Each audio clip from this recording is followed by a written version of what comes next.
रोहित भैया कमरे में मेरे साथ लेटे हुए थे। जब मैंने उसे बताया कि रात तुमने नेहा हाला को कमरे में बुलाकर उसकी ठकाई की है, तो वो बोले कि हाँ शोभा, अगर तुमने आंखों से देखनी है तो आज रात फिर तुमको दिखा दूंगा। मैंने कहा भैया वो कैसे? तो कहने लगे मेरे साथ आओ मेरे कमरे में। मैं तजस्सुस की इंतहा को पहुंची हुई थी। जल्दी से उठकर रोहित भैया के साथ ऊपर कमरे में आई। उन्होंने मुझसे कहा अब तुम खामोशी के साथ इस अलमारी के पीछे छिप जाओ। अभी नेहा हाला मेरे कमरे में आएगी तो फिर तुम उसका तमाशा देखना। तुमको सब कुछ एक ही रात में समझ आ जाएगा और सब कुछ सीखने को मिलेगा। मेरा दिल भैया की बात सुन के अजीब सा हो रहा था। कितना अनोखा एहसास था। एक तरफ मेरी खाला थी तो दूसरी तरफ मेरा भैया था और उनके दरमियान पुरलुत्फ खेल को देखने का अजीब सा एहसास था जो अभी से मेरे दिल को गुदगुदा रहा था। मैं खुद भी अब रोहित के काफ़ी करीब आ चुकी थी और उसकी हर बात मान रही थी, क्योंकि मेरा खुद पर से इख्तियार ख़त्म होता जा रहा था और ऐसे लग रहा था कि रोहित भैया मेरा टीचर हो और मैं उसकी नालायक शागिर्द जो हर बात उससे सीखना और समझना चाहती हो। मुझे वहाँ छुपा के भैया कमरे से बाहर निकले। शायद वो नेहा हाला को बुलाने गए थे। थोड़ी देर के बाद जब वो वापस आए तो हाला उनके साथ थी। वो सुख पजामे के ऊपर छोटी सी शर्ट पहने हुए बड़ी ही प्यारी लग रही थी। बालों को केचर में झकड़े, हल्की सी लिपस्टिक लगाए ऐसे लग रहा था जैसे हाला किसी फंक्शन में जाने को तैयार हुई हो। जब दोनों कमरे में आ गए तो भैया ने दरवाज़ा अंदर से बंद किया और बड़ी लाइट जला दी। कमरा जो पहले मध्यम सी रोशनी में एक ख्वाबनाक मंजर पेश कर रहा था, अब एकदम से रोशनी से भर गया था। हाला ने कहा कि रोहित यार, कल की तरह छोटी लाइट जला दो ना, ज़्यादा रोशनी में मज़ा नहीं आता। लेकिन रोहित भैया बोले कि आज मैंने सिर्फ शिकार करना ही नहीं बल्कि इसको देखना भी है कि तुम्हारे जाल में शिकार कैसे फंसता है। खाला शर्मा के मुस्कुराने लगी। मुझे अंदाज़ा हो गया था कि भैया ने जो इतनी तेज़ रोशनी जलाई है सिर्फ इस वजह से कि वो मुझे अच्छे से दिखाना और सिखाना चाहते थे। भैया ने खाला का गाल चूमा और बोले कि क्या मूड है आज, गाड़ी हाईवे पे चढ़ाऊं या अभी नहीं? खाला बोली कि रोहित तुम बिल्कुल अच्छे ड्राइवर नहीं हो। कल इतने झटके मारे कि मेरा अंदर हिला के रख दिया था। सुबह मुझसे चला भी नहीं जा रहा था और शोभा को थोड़ा सा शक हो गया था कि कुछ गड़बड़ है। भैया खाला की बात करके मुस्कुरा के बोले कि ऐसी कोई बात नहीं, शोभा को क्यों शक होगा, वो भी नादान है, छोटी है। खाला बोली कि नादान है तो इसमें तुम्हारा कसूर है, तुमको चाहिए कि उसको हर बात सिखाऊं। क्या ही अच्छा होता अगर वो यहाँ होती और हम दोनों मिलकर तुम्हारे ट्रक पर बारी बारी सवारी करती। खाला की बात सुनकर नीचे वादी में गुदगुदी सी महसूस होने लगी। अभी तो शुरुआत थी, पता नहीं आगे क्या क्या होने वाला था। रोहित भैया बोले कि फिक्र ना करो, मैं कोशिश कर रहा हूँ, उम्मीद है वो जल्दी यहाँ पे होगी और जब तुम दोनों बारी बारी ऊपर चढ़ोगी तो थकन भी कम होगी और सफ़र करने का मज़ा भी दोबाला हो जाएगा। फिर वो लेट गए और बातें करने के साथ साथ हाथ से एक दूसरे की चीज़ें सहलाने लगे। कुछ ही देर के बाद दोनों लिबास से बाहर हो चुके थे। मैंने जब भैया को देखा तो मुझे घबराहट होने लगी। उनका ट्रक देखकर मुझे चुड़चुड़ी सी आई। उस दिन जब मैंने एक नज़र देखा था तो इतना गौर नहीं किया था। वैसे भी उसकी ट्रक की हालत आज वैसी ना थी। आज तो उसका अंदाज ही निराला था। उसका अगला हिस्सा ऐसे चमक रहा था जैसे भैया ने ऊपर पालिश मारी हो। नेहा हाला भी उसे दाद दिए बिना ना रह पाई।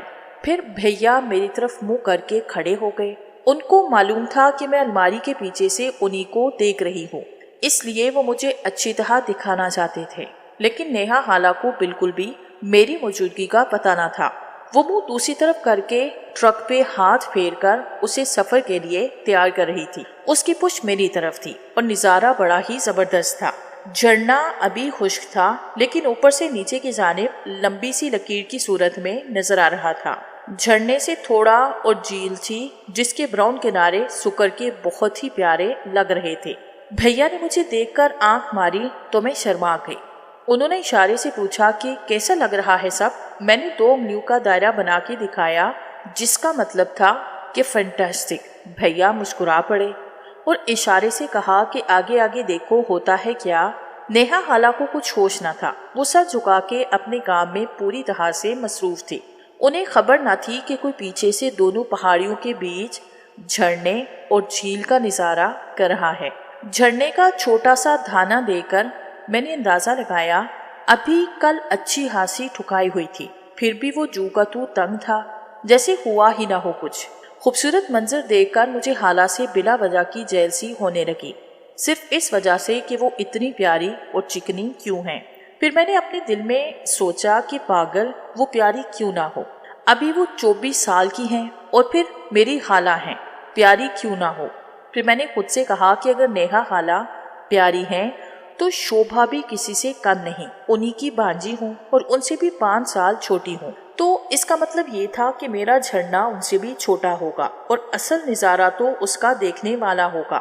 لیکن مسئلہ یہ تھا کہ اسے دیکھے گا کون؟ خالہ نے تو اپنا ساتھی ڈھونڈ لیا تھا، لیکن میں کس کے پاس جاتی، کسے اپنا جھرنا دکھاتی؟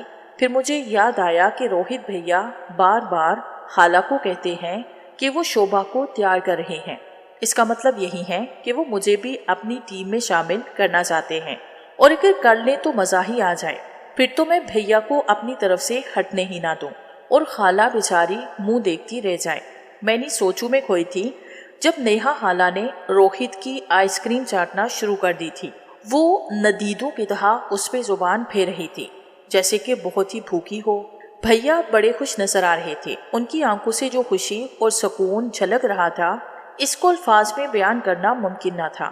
انہوں نے مجھے اشارہ کیا جیسے کہہ رہے ہوں کہ شوبھا تم بھی آؤ اور اپنے حصے کی چوس لو، لیکن میں نے مسکرا کے انکار میں سر ہلایا اور شرما کے الماری کے پیچھے چھپ گئی۔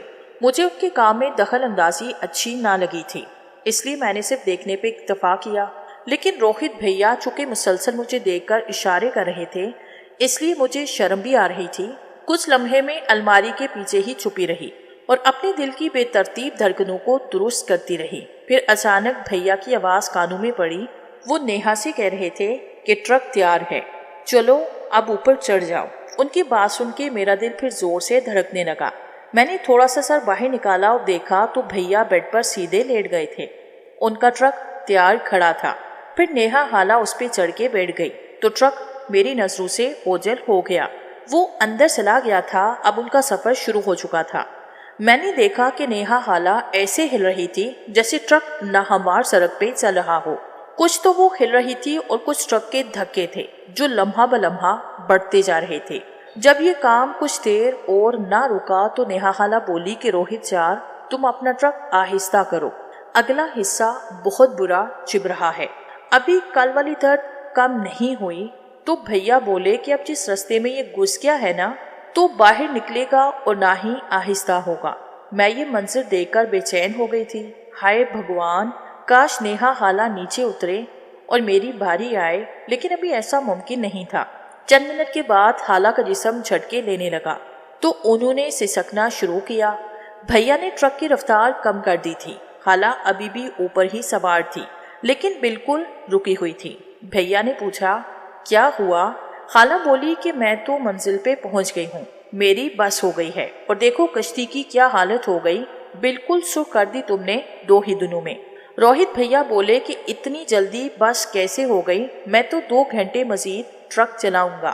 خالہ ہاتھ جوڑ کر بولی کہ شوبھا کو بلا لو، میری تو ہمت جواب دے گئی ہے۔ خالہ کی بات سن کر میری کٹوری سے پانی چھلک پڑا۔ اس ناول کا